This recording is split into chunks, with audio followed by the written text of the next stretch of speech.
यहाँ पर एक तरफा चुनाव होने जा रहा है। यहाँ कोई विरोधी नहीं है, कोई समीकरण नहीं है। नीतीश कुमार जी का आशीर्वाद प्राप्त है, इसलिए सब लोग मन बना लिया है एक तरफा वोट करने के लिए। सोनपत में छेड़खानी होती थी, वहाँ पर विष्णुपत में थाना बना दिया। आज वहाँ शांति है। नरेंद्र मोदी जी का जो चमत्कारिक नेतृत्व है, मन बना लिया है कि सब एनडीए के उम्मीदवार को वोट देंगे। चुनाव जीत के जाएगा पार्लियामेंट के रूप में, तो गया का विकास करेगा। ये सब विजन है। जो पिछले लोग थे उनके पास ये विजन नहीं था। ये सोच करके यहाँ के लोग कहते हैं कि उम्मीदवार को हम लोग वोट देंगे। कैंडिडेट के रूप में जीतन मांझी को, जो एनडीए का कैंडिडेट है, सब लोग लगभग बच्चा औरत मर्द सब जात के लोग, कोई समीकरण नहीं है। एम.वाई का समीकरण यहाँ ध्वस्त हो गया है। गया से एनडीए प्रत्याशी जीतन मांझी इस वक्त मेरे साथ है। बाजी जी, लगातार आप गया में घूम रहे हैं, किस प्रकार का रिस्पांस मिल रहा है जनता का? देखिए, गया में नरेंद्र मोदी जी का लहर है और नीतीश कुमार जी का किया हुआ सुशासन का कार्य है।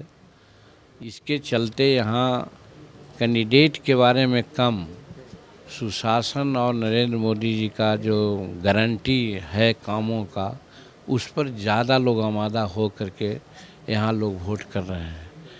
बहुत लोग कैंडिडेट के बारे में जानते हैं। 44 साल से कैंडिडेट यहाँ काम कर रहा है। मंत्री, राजमंत्री, उप मंत्री, मुख्यमंत्री, विधायक के रूप में रहा है, तो सब कोई उसको कॉमनली जानता है।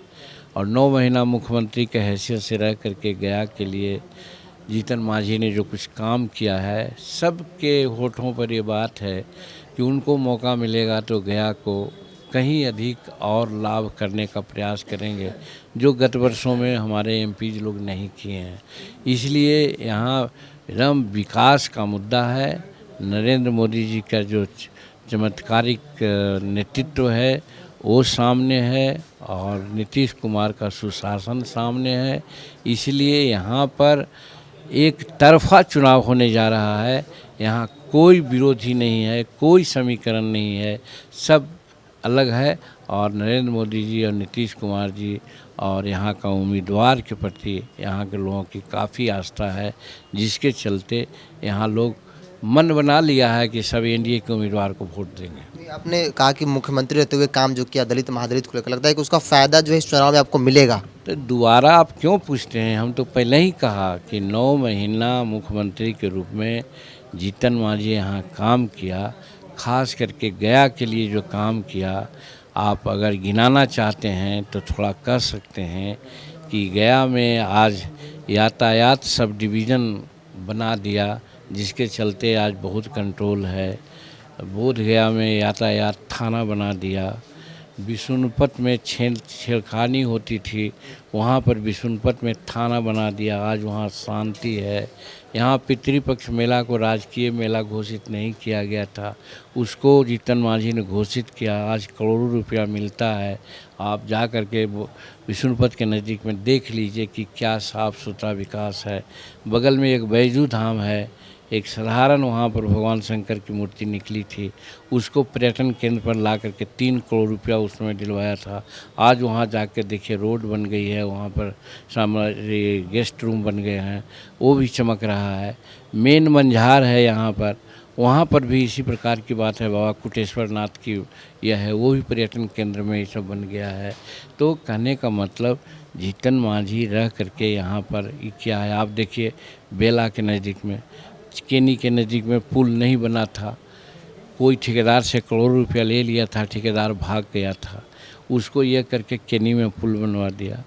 केनी के 2.5 किलोमीटर आगे जाके सुल्तानपुर है, जबकि वो पड़ता है मखदुमपुर में, लेकिन उसका सेकंड पार्ट पड़ता है खियासराय में, और वहाँ पर लाखों लोग बराबर में जाते हैं दर्शन करने के लिए। वो पुल आउट ऑफ वे जाके बनवा दिया। उसके बाद आप देखते हैं यहाँ जो मुफस्सिल है, मुफस्सिल जो थाना है, आगे जा कर के बुनियादगंज में पुल बन गया था, लेकिन अप्रोच रोड नहीं बना था। जंगल विभाग उसको बड़ा ये कर रहा था, उसको ज़बरदस्ती कर करके बना दिया गया है। आज गया का मेन पुल वही हो गया, लोग आता जाता है। आप देखिए मानपुर में जो ब्रिज बना है, ओवर ब्रिज बना है रेलवे का, उसका शिलान्यास जीतन मांझी ने किया था और कहा था कि फलना समय तक उसको बना देना है, और उसी समय तक वो बन गया, जबकि उस समय हम मुख्यमंत्री न थे, लेकिन उसका उद्घाटन हो गया। कहने का मतलब ऐसा अनेकों काम यहाँ पर किया है, सो सब लोग जानता है कि जीतन मांझी अगर थोड़ा दिन और रह जाता तो गया का और मगध का कल्याण हो जाता। तो ये लोगों के दिमाग में है कि जीतन मांझी अगर चुनाव जीत के जाएगा पार्लियामेंट के रूप में तो गया का विकास करेगा। ये बहुत विष्णुपत मेला है, यहाँ पर कॉरिडोर जो बना है, ताज कॉरिडोर होता है और सब बनता है, तो टूरिस्ट पॉइंट बनता है, वो बनाने के लिए लोग कह रहा है, दिमाग में बात आती है और सही दिमाग में है कि अगर हम लोग हुआ तो आज विष्णुपत कॉरिडोर बनाएंगे, भगवान बुद्ध का स्थान है उसको कॉरिडोर बनाएंगे, पर्यटन के नौलिये में कहाँ से कहाँ चल जाएगा गया और उसका कोई हिसाब नहीं है, प्रगति करेगा, पैसा मिलेगा। ये सब विज़न है, जो पिछले लोग थे उनके पास ये विज़न नहीं था। ये सोच करके यहाँ के लोग कहते हैं कि उम्मीदवार को हम लोग वोट देंगे, और नरेंद्र मोदी जी का नेतृत्व है और नीतीश कुमार जी का आशीर्वाद प्राप्त है, इसलिए सब लोग मन बना लिया है एक तरफा वोट करने के लिए। सरबजीत जी को टक्कर में नहीं मानते आप? कुछ टक्कर नहीं है, उनका अपना व्यक्तिगत मामला है, हम लोग का सार्वजनिक मामला है। तो जहाँ सार्वजनिक मामला होता है वहाँ व्यक्तिगत बातें नहीं होती। वो जीत करके जाएंगे तो क्या करेंगे, सरकार नरेंद्र मोदी की बनेगी 2024 में, एक एमपी रह के क्या करेंगे, सब कोई जानता है सरकार न बनेगी मोदी जी का।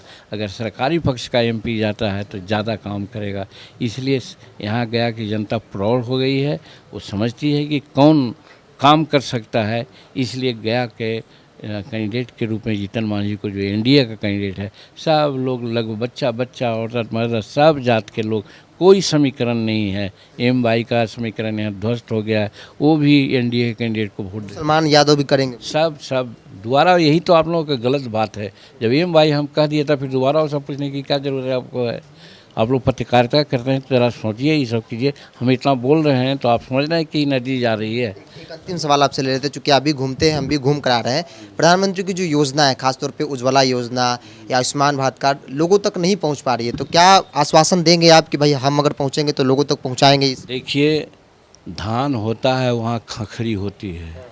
मेन योजना जब है, आयुष्मान योजना है, चाहे धन योजना है, ये बहुत प्रमुख योजना है, करोड़ों लोगों को लाभ मिल रहा है।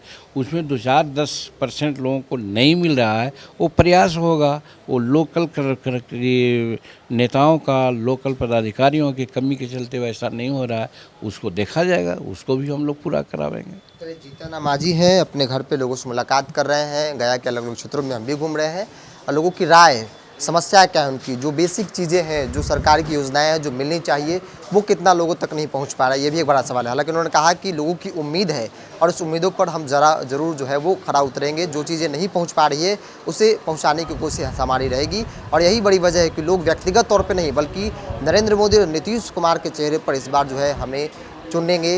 मेरे सामने ना तो आरजेडी है और ना ही उनके प्रत्याशी कोई टक्कर में है। सहयोगी जय के साथ बिरजू सिंह, गया।